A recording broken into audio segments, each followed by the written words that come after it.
Genshin has had its fair share of complaints across the years, which is fair. It's a game that's been mixed up with some pretty controversial topics like gambling and cultural sensitivity and the general anime aesthetic game cringe that comes with the industry. But today, I want to go into a full dive summary of one of Genshin's more important fines they've received over the years, because they've actually paid this one. So welcome to the FTC-Genshin Dispute, where Genshin had to pay 20 million USD in fines, but the question is, why? This is my personal reading and opinion and is no way an actual legal read of the document. I don't think I'm qualified for that. I just want to share you guys the actual things on the document because it made me laugh a lot, so here you are. So, if you didn't know, Genshin, or rather Hoyoverse, recently paid 20 million USD as a fine to the Federal Trade Commission's complaint regarding the relationship of Genshin and their child and teenage audiences. Genshin paid the fine, but they claimed that a lot of things said in the document are inaccurate. And what's kind of sadder is that they're introducing new features just to shut the West up. Specifically, that the new age gate and parental consent protections for children and young teens will be introduced to the US in the coming months, but not internationally. So let's look at the document and see what the entire fuss is about.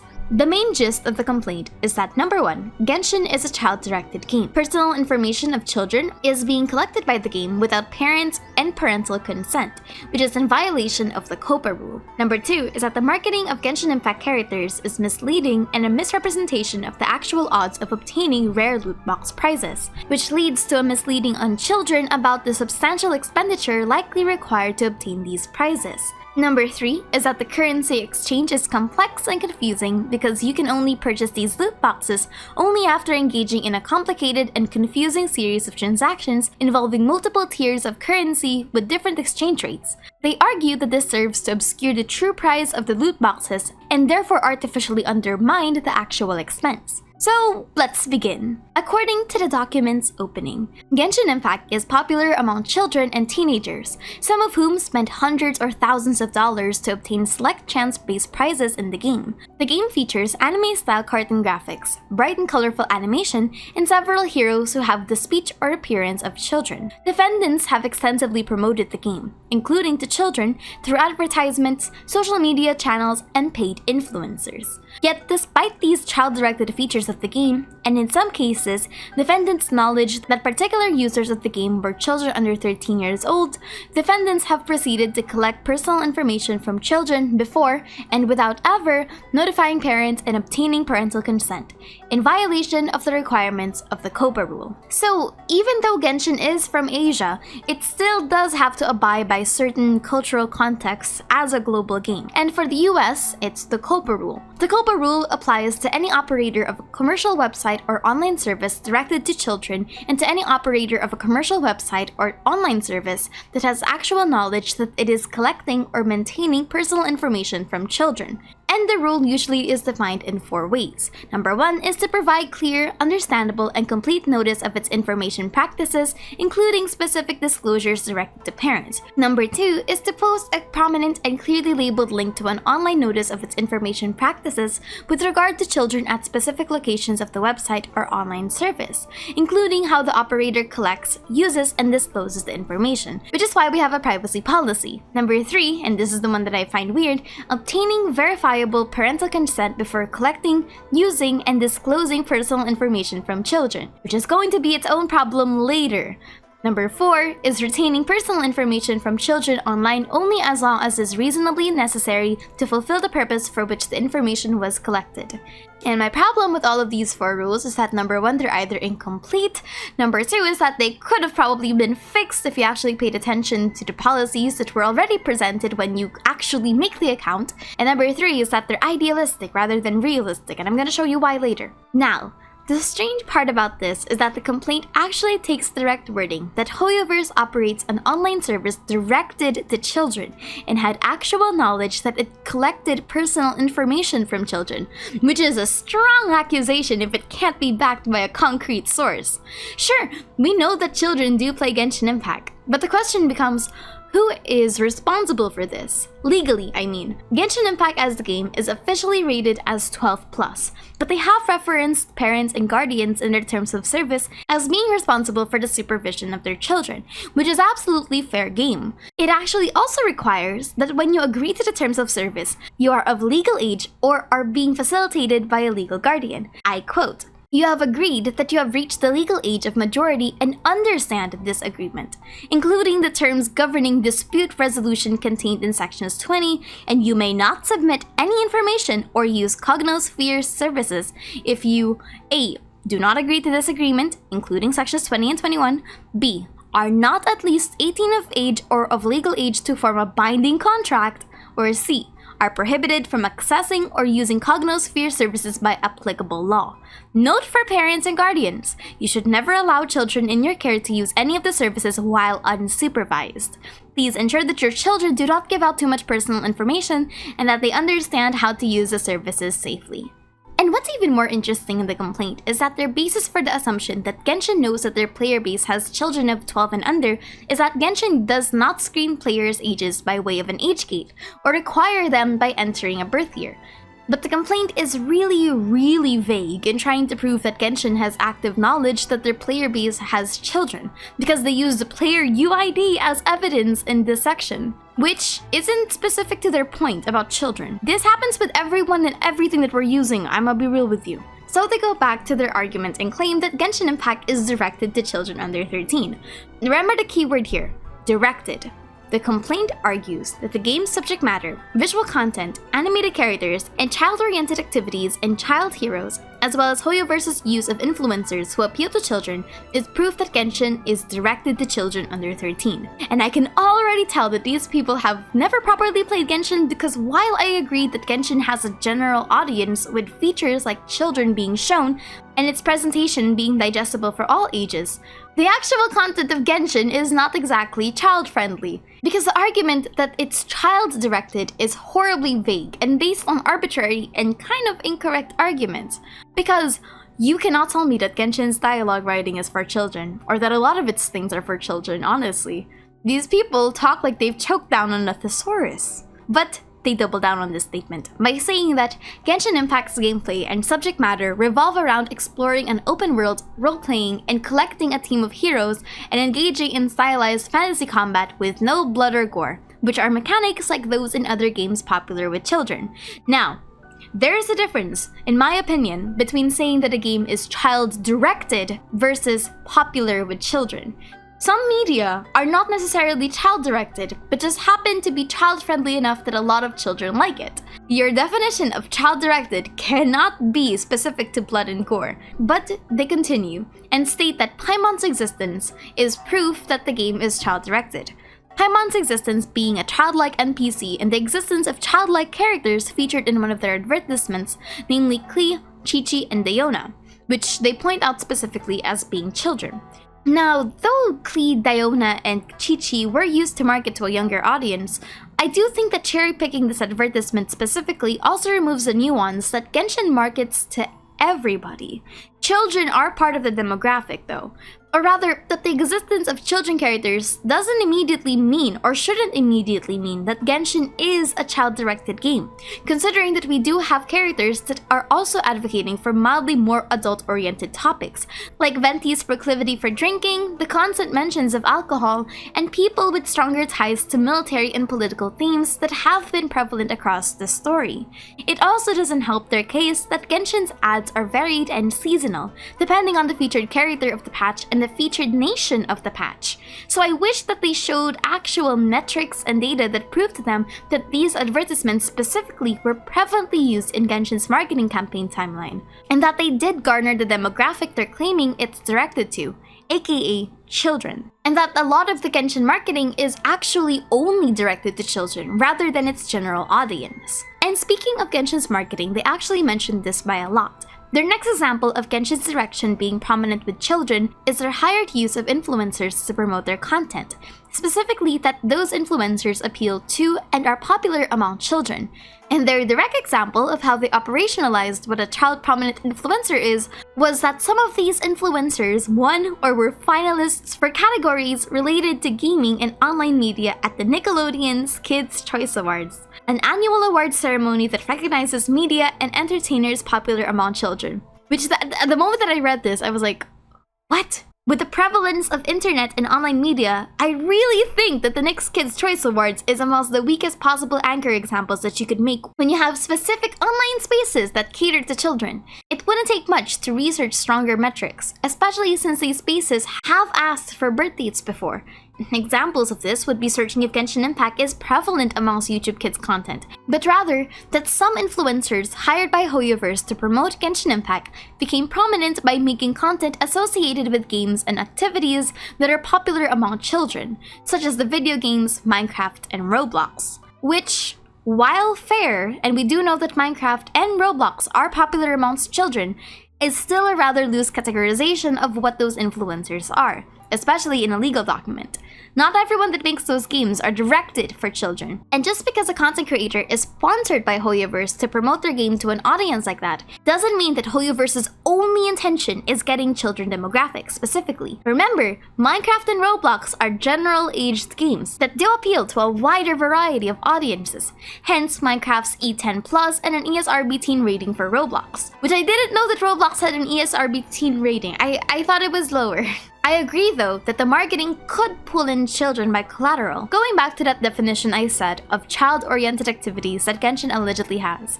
And the document uses an example of this with the hide and seek, which, if prop hunt is child-oriented, we're all a little doomed. The next section moves on and discusses that Hoyoverse has knowingly collected, used, and disclosed children's personal information without parental consent, which on paper does sound like a very good concern.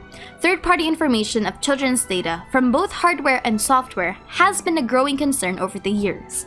Except, they follow it with this line that actually contradicts what they said previously about Genshin's lack of a verifiable age gate. Line 41, page 12.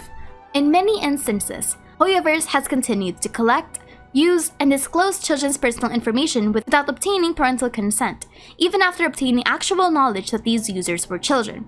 First question, are these many instances in the room with us? They've never actually given a source on this matter. Second question, it's one thing to state that Genshin Impact has children amongst its demographics, which is true. By virtue of it being an aged-varied game with digestible aesthetics, the game itself could and does attract children. But it's another thing altogether to state that Hoyoverse knows that these users that they're data mining from are children. Why? Because first and foremost, and the complaint said it before, there is no age gate in Genshin Impact. And a lot of things in their account, besides the fact if they chat, usually do not indicate any kind of age. Therefore, mechanically, there is no verifiable way for Hoyoverse to know that the age ranges of their players are that, or that if that information actually belongs to a child. Second, the best legal age gate that Genshin has at the moment is their terms of service, which does say that you have to be 18 or above or supervised by a guardian to sign. But the complaint does continue with an example of Hoyoverse allegedly being aware that their audiences are children. They quote from the HoyoLab social network. In many instances, Hoyoverse has become aware that HoyoLab users are children. Line 43. Semantically speaking, because this is a legal official document, no HoyoLab users are not children. Continuing. Some users have stated or indicated in communications reviewed by Hoyoverse that they were under 13 years old. For example, in social media postings on HoyoLab, or in posted photographs, videos, or audio files containing the child's image or voice from which it was apparent that their user was a child. Hoyoverse has, in some instances, taken limited and insufficient corrective steps when it has discovered a post by a child, such as removing the post in question and muting the user from posting on the HoyoLab social network, but without deleting or seeking verifiable parental consent for the use or disclosure of other personal information of the child already collected. Some problems with that very, very long statement. Number 1. What is verifiable parental consent? And do you really want to surrender that to a gacha gaming company? Listen, if we have to give Genshin Impact our government ID, I think it's kind of fair that we all just collectively leave the game. And do you really want to do that? Do you really want to have a way of getting verifiable parental consent? Because the parental consent was actually supposed to already have been given once you created the Genshin Impact account, or the Hoyolab account, or the Hoyoverse account, or actually any kind of participation in Cognoverse products is supposed to have already been given parental consent. My second problem is because there's a lack of an actual case reference or image provided in the document, this motherhood statement isn't as strong. Which is a shame, because a simple screenshot or a compilation of comments, should these forms of photographs, videos, or audio files exist, would be good. They actually already state in their own document that Hoyoverse did take corrective steps when they discovered it, but deemed it was insufficient, because they themselves state that Hoyoverse has removed the post and muted the alleged child user. But honestly, I don't know what more you can do. It's not like you can just message them that, oh, you can get your parents on the fucking Hoyolab social network. What even is the practical protocol here that the document is demanding them to do? Moving on to the next section and argument. Hoyoverse has not sought parental consent to collect children's personal information or explained how Hoyoverse handled it.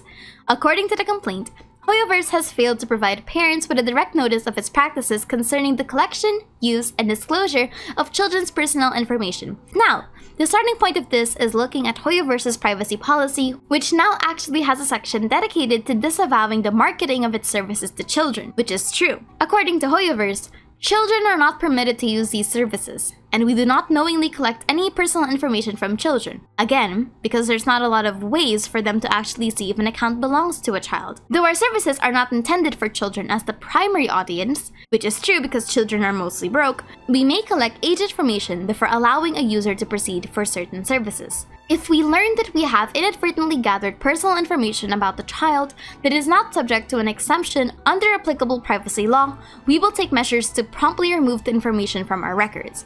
Which is fair game. I honestly think that a lot of the problems that Hoyoverse is facing right now could probably be solved by just a regular age gate. But the moment that they start asking for scanned evidence of my government ID, that's the day that I'm just going to uninstall this and claim it's spyware. The next section focuses on the business practices regarding virtual currencies and wishes, which will be referred to in this document henceforth as loot boxes. This is honestly where the complaint should have the strongest hold in the subject matter, because the rampancy of microtransactions in gaming has been a genuine concern over the years. And that includes the prevalence of high-spending marketing tactics through randomization. Genshin is no exception to this scrutiny, even with the pity system. And sure, while Genshin may not be directly marketing to children, it still doesn't erase the fact that there have been proven and reported cases of children and teenagers mishandling their finances and getting into a lot of debt. So, let's see where their arguments are. Line 48, page 15. As Hoyoverse acknowledged in a product marketing presentation to a gaming platform partner, Genshin Impact is pay to win. As a result, the core gameplay creates pressure on players to obtain loot boxes to advance in the game, and frequently, to spend real money to do so. The general summary describes the wishing system in great detail, but begins to criticize the currency exchange complexity that Genshin has. Instead of just transparently stating that a certain 5-star pity or the number of a wish a certain USD price, they argue that it is because of this complexity that obscures the actual price of the goods, and that not only does it target children, but it's a blanket method to get people to spend more because the mental math and currency diffusion obscures the actual price of what you're paying, which is a real casino tactic, and not something that's just limited to Genshin Impact. Actually, a lot of gaming companies already do this, which is why we have so many obscure currency exchanges when it comes to buying things in-game. It's never one-to-one, or it's never even divisible by a safe amount, like $500 equals 25,000 gems. It's never that easy. And though this seems like a strange argument to have, it is backed by science. According to Raghuvir and Srivastava 2008, in their paper about the effect of payment coupling and form on spending behavior, they concluded that payment modes and forms can create a temporal separation of the purchase decision and the actual payment. Certain payment methods and denomination lead to a less vivid view of the outflow of money. And if that isn't clear, then most people likely don't understand that they're spending so much. Which is why we have people who will have massive amounts of credit card debt, but won't even try to pay in cash for things because they'll say it's too expensive. Now, as an adult, or if you're earning real money, this shouldn't be as bad. On children, however, that's a different story. The next section is about Hoyoverse's advertisement and promotion of loot box prices, which strangely gives a pretty interesting argument that I haven't completely considered. The complaint states that the advertisement purports that a huge drop rate boost for Klee during her banner is gonna happen. Except that's not the case. Or rather, not morally speaking. It's misleading because it's not like Klee has always been there available from the very start, and this banner specifically is just increasing existing odds. You know, like a discount. But rather, the odds that they say are getting boosted are actually 0 to existence. And even though there is a drop rate boost of 0 to 100, I'd agree that it's still a pretty misleading thing to say. Because the odds of getting her is no different than any other limited 5-star character that would have been on the banner. It's a different thing to say that, oh, Klee is going to be available in this banner, versus saying that Klee is going to have a huge drop rate boost in this banner. And then they proceed to the actual evidence of false advertising. Because the complaint argues that Hoyoverse sponsored SS Sniper Wolf, who was a 2-timer winner of the Nick Kids' Choice Award in their favorite gamer category, which, okay, back to the Kids' Choice Award thing. Anyway, she was instructed to pull for Zhongli, but the video was framed as though it was genuine luck that made her get Zhongli, which is, while unproven, is most likely not the case. And they make a very good argument that the actual animation of a 5-star is yellow, but the Zhongli pull was after a purple shooting star, which is definitively misleading. And yeah, while the video is Sniper Wolf's, it's still Hoyoverse who gets the final say over the publication of the content, since drafts are usually given. So they don't necessarily get a pass on this misleading advertisement because most of the time they will usually tell you if something's wrong. The next section talks about how Hoyoverse overstates and misleadingly discloses loot box odds. Besides the promotion of a huge drop rate boost a while ago, the complaint also argues that the rates displayed on the details are wrong, which if you're a Genshin player, you'd probably already have an idea of it, that it's not exactly as representative of the real pooling sessions. The existence of soft pity odds being an undisclosed number is an example of that. And their next section talks about the multi-tier virtual currency system being unfair to children and teenagers. Unfair for the purposes of the document is when a practice causes, or is likely to cause, substantial injury to consumers which is not reasonably avoidable by consumers themselves, and is not outweighed by countervailing benefits to consumers or to competition. They argue that Hoyoverse makes use of 2 unfair practices to get money. Number 1 is obscuring player spending with their virtual currency system, and number 2 is the promotion of the characters that can only be gotten through wishes, which can be paid in virtual currency, therefore forcing you to actually participate in the loot box system. Summarizing it a bit, the main concern of the paper is that Genshin hasn't taken the measures to properly protect their child and teenage audience from spending hundreds and thousands of dollars in what's basically a slot machine. They argue that Hoyoverse could have adopted practices without negatively impacting consumer or competition, as numerous high-profile games do not sell loot boxes at all or have discontinued the sale of loot boxes in favor of other monetization techniques, which is a little tone-deaf and mildly hypocritical considering the state of gaming in the West, but whatever. At the very least, the East has already adopted to these practices just a little bit. But they do argue that Hoyoverse could have been more upfront that the game was designed to be a gacha, since inadvertently, it did end up advertising to children regardless of intent. Had it done so, Hoyoverse could have either prevented loot box sales to children or teenagers, or kept them off the platform entirely. And I do agree on that one, because if you go to the App Store of Genshin Impact, it does not make mention of it being gacha genre. So with that, we get to the end of the document. Now what are my thoughts? I think that the regulations that they're proposing, because they inadvertently do have children audiences, is real. Hell, I have a cousin who's 10 who loves Genshin Impact. And this is especially true since children are a sensitive and protected demographic in gaming, because of how they're susceptible to marketing techniques and conspicuously, their parents' credit cards. I think it's good that parents are stepping up to demand more safety precautions in a game that has microtransactions hardwired and heavily marketed into it. The problem, in my opinion, is in the actual execution of the complaint, where I think if they just got more sources, if they got more concrete case studies, it would have been much stronger. The problem is that it now looks like they're grasping at straws and trying to find any nitpick that they can find about Genshin Impact just to prove their point.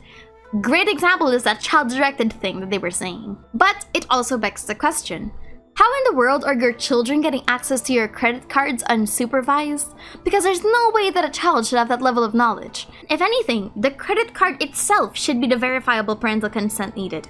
Therefore, it is also within the responsibility of the parent to ensure that their child is consuming content on the internet safely, or at the very least has a grasp on expenses to make sure any credit cards aren't being locked onto phones and games. Though, I would argue that it's not exactly fair to say that Hoyoverse was as transparent that Genshin is a gacha game. because a lot of primary game elements, such as characters and weapons, are only accessible by participating in the loot box system. This is different from other games with microtransactions that usually only use it for cosmetics or very pay-to-win broken items, because usually, a massive chunk of the gameplay is still available to them. For example, heroes in League of Legends are attainable with free mechanics. It's just that you can pay to get them faster. But it's not like you have characters that are only attainable by loot box, and you don't have to participate in the loot box system to get the champion that you want. The same can't be said with gacha games fundamentally. You can only work for the currency in gacha, but you can never work for the product. But what are your opinions on the matter regarding gacha and children protection? Do you think the FTC is wrong? Do you think they're right? Do you think they did well in their presentation? Or do you think that none of this matters? Because Genshin already paid the price anyway. Anyway, my name is Aster and thank you for chilling with me. Bye-bye!